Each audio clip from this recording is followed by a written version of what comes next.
سلامونه درنو لیدونکو. په دې وروستۍ شپو ورځو کې د سوشل میډیا کې د خبرونه ډېر ښکته پورته کېږي چې د افغاني ارزښت د بهرنیو کرنسیو اثارو په وړاندې په بېساري ډول ښه سوې ده.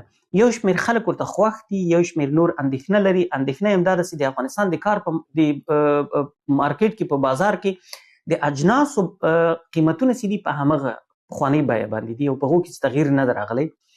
برعکس د افغاني ارزښت چې د ډالر او د نور بهرنیو اسعارو په مقابل کې پورته تللی دی. مثلا اوس یو امریکایي ډالر څه باندې 4.80 افغانیو باندې تبادله کېږي. تیر کال دغه مهال شاوخوا 80 افغانیو، تر هغه مخکې کال کې تقریبا نږدې 90 کې تبادله کېده.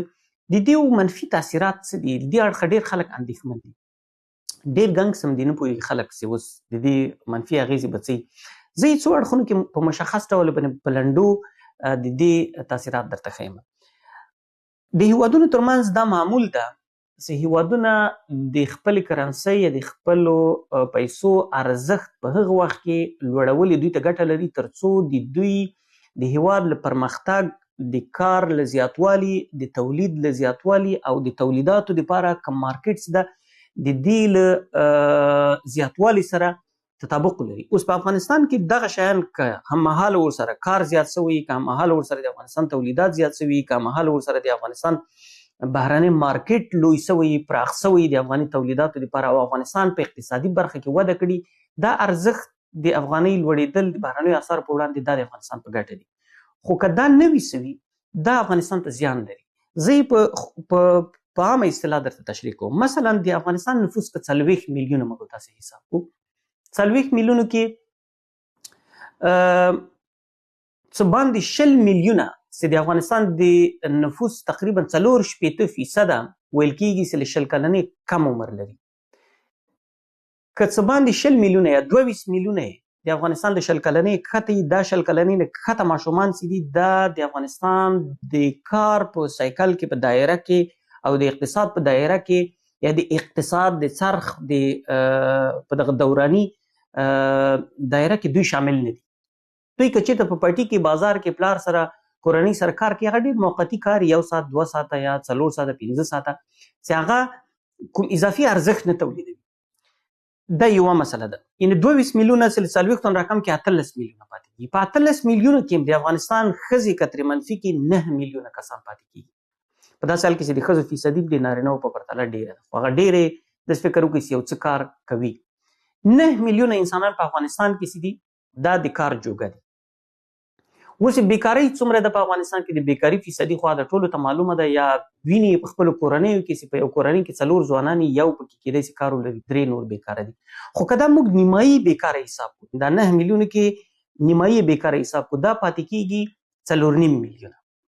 دغه 4.5 میلیونه افغانان چې دا اوس په افغانستان کې د کار جوګه دي، دا ټول چې دا کار کوي او د کار جوګه دي، دوی دا 4.5 میلیونه نور چې بیکاره دي، د دوی کورنۍ څه ډول د خپل روزانه ژوند په مخ کوي. 1 میلیون افغانان ویل کېږي په لویدیځې نړۍ کې دي او دا افغانان په منظم ډول باندې خپلو کورنیو ته پیسې لیږي. مثلا 2023 کال کې د مختلفو ادارو او د افغانستان د صرافانو د ټولنې کوم شمیرې چې دي، سورای شهزاده نه مثلا مختلف صرافانو ویلي چې شاوخوا 3 میلیارډ ډالر افغانانو له بهر نه خپلو کورنیو ته په یوه کال کې راستولي دي. په داسې حال کې چې د افغانستان کورني ناخالص تولیدات په 2023 کال کې د نړیوال بانک د شمیرو په اساس 14 میلیارډ ډالر وو، چې 3 میلیارډ ډالر په 14 کې تقریبا یوه غوښنه برخه جوړوي، تقریبا 20% شاوخوا جوړوي. اوس 20% افغانان په لویدیځې نړۍ پورې د دوی روزانه مصارف او د دوی هغه چې دي ژوند په دې پورې وتړل شو. دغه 20% افغانان څنګه متضرر کېږي؟ مثلا یوې کورنۍ ته پخوا د دوی د کورنۍ یو غړي له خوا نه 200 امریکایي ډالر په میاشت کې لیږل کېدل، دا 200 کېدل 14,000 تیر کال، اوس کېږي دا 14,000. د 14,000 14 ترمنځ دا کوم تفاوت چې د 3,000 په داسې حال کې چې توکو کې هېڅ فرق نه راغلی، 3,000 دغې کورنۍ تاوان. یعنې تقریبا 9 میلیون افغان کورنۍ که موږ وشمېرو چې له بهره دوی تمویلیږي یا د کورنۍ غړي ورته پیسې لیږي، 9 میلیونه افغانانو دغه ډول په میاشت کې 3,000 تاوان دوی ته رسېدلی ده. ویل کېږي چې شاوخوا 9 میلیون نور افغانان په عربي دنیا کې کار کوي. مثلا د افغانستان د سفارت د رسمي شمیرو په اساس شاوخوا 120,000 افغانان د افغانستان په پاسپورتونو باندې د په متحده عرب اماراتو کې کار کوي. همدومره په سعودي عربستان کې او دا تقریبا 2.5 لکه یا 250,000 کسان کېږي او دا 250,000 نور عربي دنیا کې له عمان نه نیولې تر قطر او بحرین او کویت او په دیو کې کار کوي. نو 9 میلیون افغانان چې دي که د کورنۍ یو کس په دغو هیوادو کې کار وکړي 9 میلیون کورنۍ افغان کورنۍ چې اوس په افغانستان کې دي د عربي دنیا څخه د دوی عواید راځي.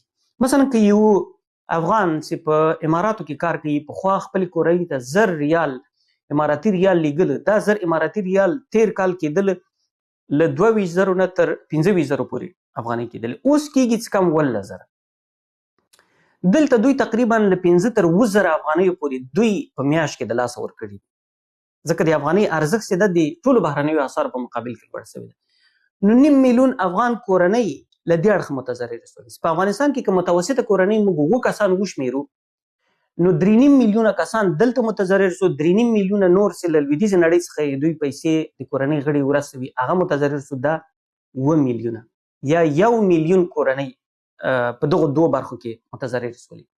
اوس راځو داخل کې چې داخل کې اوس دا کوم کسان چې داخل کې په افغانیو باندې کاروبار کوي دیو ته څه تاوان رسېدل. مثلا د افغانستان نیمایي خلک ویل کېږي د افغانستان دننه دا اوس په کرکیله او په زراعت باندې مصروف دي. سږ کال د افغانستان د زراعتي محصولاتو مارکیټ ډیر خراب و. یو دلیل د پاکستان د لارې بندښت ته د تیرو 20 کلو کې دا لوبه متاسفانه روانه ده، خو یو لوی عامل د افغانۍ د ارزښت پورته تلل دي.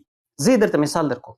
یو پاکستانی سوداګر راته په 2022 کې 2023 کې 2021 کې دوی 1 من انګور یا مڼې د افغانستان په بازار کې په $1 باندې اخیستلی شوی او د پاکستان ته صادرولی شي. د لارې مصارف د اوس او د 2022 او 21 په پرتله فرق نه ده کړی، همغه مصارف دي. اوس که هغه افغان د افغانستان مارکیټ ته راشي او خرید بیا شروع کړي، دی باید د 1 من انګورو دپاره یا د 1 من مڼو دپاره صحیح ده چې اوس ارزانه دي د کابل په بازار کې، دلیل یې دا چې مارکیټ نه لري، خو که اخیستل شروع سوله د دې ارزښت اتومات لوړیږي. دی باید $1.10 یا $1.40 تر 50 سنټه پورې ورکي تر څو هغه په افغانۍ بدلې شي او دته 1 من انګور یا 1 من مڼې واخلي او دی پاکستان ته یوسي. افغان سوداګر هم همدارنګه که دی غواړي پاکستان ته صادرات وکوي، دلته دی په افغانیو باندې خرید کوي، هلته په پاکستاني کلدارې باندې خرڅوي یا په هندۍ کلدارې خرڅوي یا په ایراني تومنې خرڅوي یا په عربي دنیا کې په ریالو باندې خرڅوي او هغه بیرته راوړي د افغانستان په مارکیټ کې نور مال پې اخلي، نوره میوه پې اخلي. هم د تبادلې په نرخ کې د تاوان کوي او هم دلته د جنس اخلي د دې قیمت سره په افغانیو باندې د لوړ ده. نو تقریبا نیمایي افغانان چې په بزګرۍ او کرکیل او باغداري کې مصروف دي له دې اړخ متضرر شول. د صنعت په برخه کې تقریبا لوبه په لږ څه تفاوت سره په ورته ډول باندې ده. مثلا صنعتکاران دا اوس تولید کوي، هغه خام مواد او کارګر د افغانستان له مارکیټ څخه ترلاسه کوي او هغه په افغانیو باندې دوی ترلاسه کوي. صحیح ده چې هغوی د خپلو تولیداتو یوه لویه برخه د افغانستان په مارکیټ کې په افغانیو باندې پلوري، خو د افغانستان په مارکیټ کې د هغوی محصولات بازار نه لري. دلیل دا ده چې د افغانانو د ژوند سطحه چې ده ډېره کښته سوې ده یا کښته ده، نو هغه تولیدات چې د افغانستان په داخل کې کمپنۍ کوي هغه نه پلورل کېږي. له کبله د افغانستان محصولات صنعتي محصولات هم ورسره کمېږي یا کچې کښته راځي. صادرات خو د دې لپاره کم سوله چې بهر ته په قیمت بهرني سوداګر ته یې بیه لوړېږي. دا اوس تاسو د افغانستان په مارکیټ کې لوی شکایت دا ده چې انګور مڼې مارکیټ نه لري او په لویدیځه حوزه کې انار یا مخکې مثلا د شمال کې او په لویدیځ کې هغه نه وي هندواڼې او خربوزې وي، دیو مارکیټ نه درلود. یو مهم عامل دغه ده. صحیح ده چې موږ کې لویه برخه خلک دې ته خوشحاله دي. په دې 20 کلونو کې یو تصور افغانستان کې داسې رامنځته شوی چې ډالر چې ده دا متاسفانه مارکیټ کې سوداګرو او دکاندارانو رامنځته کړی. په مارکیټ کې ډالر به پورته ته، دوی به د جنس نرخ ورسره پورته بیو. اوس د ډالر قیمت چې ده مخ په کته کېدو باندې د افغانۍ بیه په لوړېدو باندې د خلک همغه تصور کوي اوس ولې د جنس بیه چې ده دا نه ټیټېږي. په داسې حال کې چې ټرانسپورټ په همغه بیه باندې ده او توکي په نړیوال مارکیټ کې نور هم قیمته سوي دي. داسې نه دي چې په نړیوال مارکیټ کې جنس په همغه پخواني نرخ باندې ولاړ ده، ځکه په دنیا کې چې ده د یو څه کسر دوی د اقتصادي دوران د رامنځته کېدو دپاره یو څه د اسعارو کسر یا د ارزښت د پولي ارزښت دپاره دوی قایل دي، یا یې په پام کې ورته نیولی ده چې 1 یا 2% نو د دې دپاره مثلا د افغانستان په ګاونډ کې که دا ایران ده که پاکستان ده چې افغانستان لوی مارکیټونه دي او دارنګه تاجکستان او ازبکستان دي، دوی ټول اسعار چې دي هغه طبیعي ښه یې چې دا تجربه کړې ده په دې وروستیو کلونو کې، او د دې دپاره د دوی محصولات چې دي تولید کوي او بیرته مارکیټ ته ځي. څومره سیمه کې د دوی دپاره لکه افغانستان د افغاني ارزښت لوړېږي، د دوی د صادراتو دپاره چې موږ یې راواردوو د هغو دپاره مارکیټ ښه کېږي.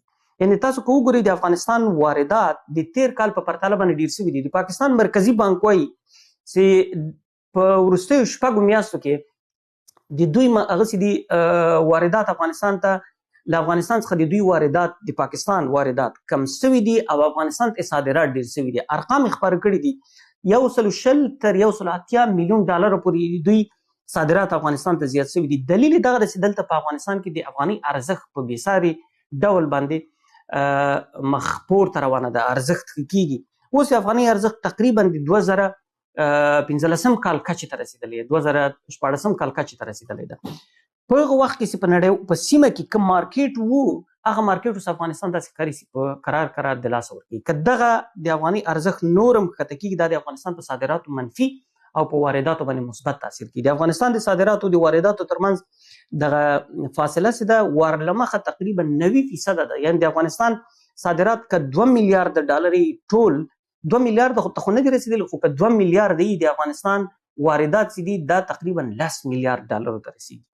نو بنا د افغانۍ د ارزښت د لوړتیا سره باید اقتصادي چلند وشي، نه داسې دا اوس رواني چلند ورسره کېږي. تصور دا ده چې په افغانستان کې خلکو ته داسې تصویر ورکړل شي چې د افغانۍ ارزښت چې دا لوړ شوی ده، په داسې حال کې چې دغه ارزښت په منفي رول لوبوي د افغانستان په اقتصاد کې، او د دې منفي رول تاثیرات چې دي په اوږد مهال کې په خلکو باندې دي، په کورنیو باندې دي، د دوی عواید کمیږي او مصارف چې دي دا ډېرېږي.